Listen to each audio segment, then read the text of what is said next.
नमस्कार। तर मी सकाळी सर्व माझं आवरून मी हा ब्लाऊज पीस कट करून ठेवलेला। त्यानंतर मी दुपारचं जेवण वगैरे लवकरच आज करून घेतलं। आज जेवणात बनवलेली चवळीच्या शेंगांची कॅल्शियम युक्त अशी भाजी पाहू शकता तुम्ही। दुपारचं जेवण वगैरे सर्व आवरून घेतलं लवकरच मी, कारण त्यानंतर मला शिवायचा होता ब्लाऊज, म्हणून आजच्या दिवसात मला हा पूर्ण ब्लाऊज तयार करायचा होता। हा ब्लाऊज माझ्या बहिणीचाच आहे, सिंपलच शिवायचा होता, पण नंतर ती बोलली की मला थोडा वर्क करून दे या ब्लाऊजवर, म्हणून म्हटलं आज पूर्ण दिवस या ब्लाऊजवरच जाईल। लवकरच सर्व आवरून घेतलं। त्यासाठी पहिल्यांदा मी ब्लाऊजचा बॅक साईडच पहिल्यांदा स्टिच करायला घेतली। मला शिवायचा होता अशा प्रकारे बॅक नेकचा डिझाईन पाहू शकता तुम्ही। खूप छान आणि सोपी आहे, शिवायला पण पटकन होतं शिवून। तुम्ही पण एकदा बघा ट्राय करून। मस्त नवीन डिझाईनच आहे ही, इलास्टिक लावून मी शिवलेला आहे हा डिझाईन। पण माझे इलास्टिक वापरून 1-2 ब्लाऊज शिवलेले आहेत मी, ब्लाऊज कलेक्शनमध्ये माझ्या दाखवलेले पण आहेत तुम्हाला माझे ब्लाऊज। तर अशा प्रकारे वरच्या गळ्याला आणि खालच्या गळ्याला जशी मार्किंग केलेली तशी शिलाई पण मारून घेतली मी।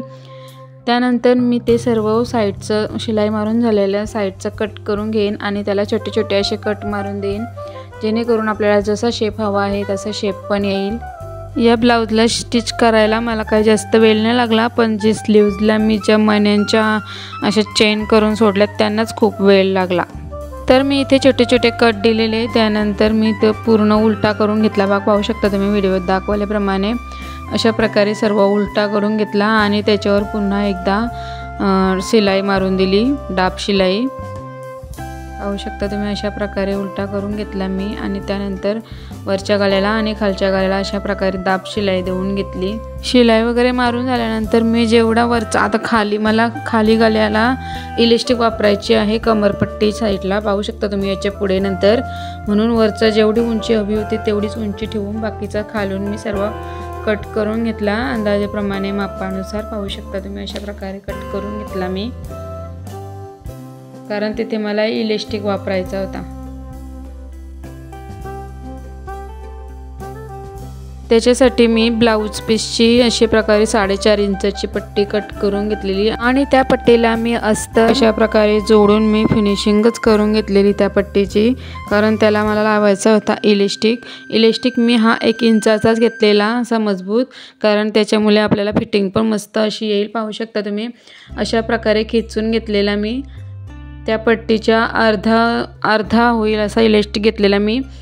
त्याला इलास्टिक जोडल्यानंतर बरोबरच झालं ते, जसा पाठीच्या भागाला जितका कपडा हवा होता तितका करून घेतला मी। त्याला अशा प्रकारे 4 भागामध्ये शिलाई मारून घेतल्या मी, जेणेकरून त्याला मस्त असा लुक येईल फ्रॉक टाईप।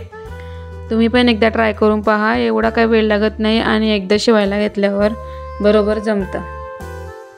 अशा प्रकारे मी इलास्टिक पण ब्लाऊजला जॉईन करून घेतलं त्या पट्टीला। आता एक पट्टी इलास्टिकची पट्टी लावून झाली, आता मी दुसरी पण इलास्टिक खालच्या बाजूला लावून घेतला, त्याचप्रमाणे पहिला लावलाय तसाच।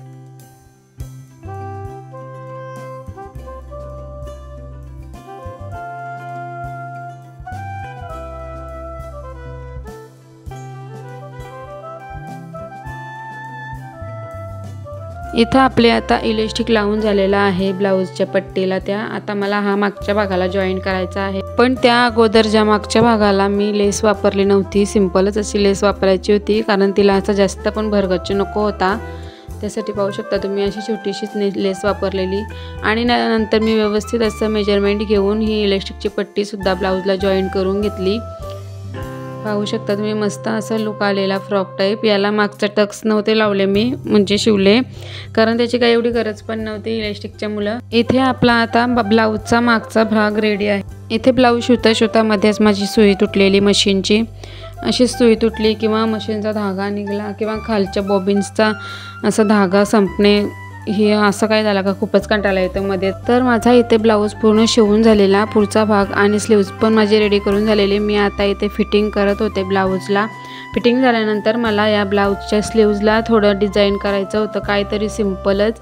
साडी तशी फॅन्सीच आहे, पण काहीतरी वर्क कर बोलली ती मण्यांचं, म्हणून मी ते पाईप मणी आणून त्याच्या अशा लोंबत्या चेन सोडलेली, याच्या पुढे दिसेलच तुम्हाला ते। ब्लाऊज वगैरे शिवून झाल्यानंतर मी रात्रीचं जेवण वगैरे पण माझं आवरून झालेलं, त्यानंतर मी ही स्लीव्जला डिझाईन करायला बसलेली।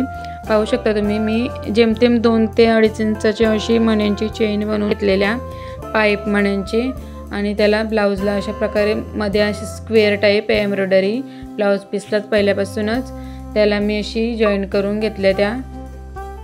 पाहू शकता तुम्ही अशा प्रकारे सिंपल आणि सोबर असं पण मस्त वाटत होती ही डिझाइन। पूर्ण ब्लाऊज झाल्यावर तुम्हाला यापुढे दिसेलच बघा अशा प्रकारे ब्लाऊजला छानपैकी लुक आलेला आणि या अशा लोंबत्या साखळ्या सोडलेल्या। फॅन्सी साडी आहे म्हणून जास्त काही मी वर्क केलं नाही याच्यावर आणि मला वेळ पण नव्हता एका दिवसात हा ब्लाऊज शिवून त्याच्यावर हा मी अशा प्रकारे वर्क केलेला। तर कसा वाटला तुम्हाला मी शिवलेला या ब्लाऊजची डिझाइन? तुम्ही पण एकदा नक्कीच ट्राय करून बघा। चला तर मग बाय।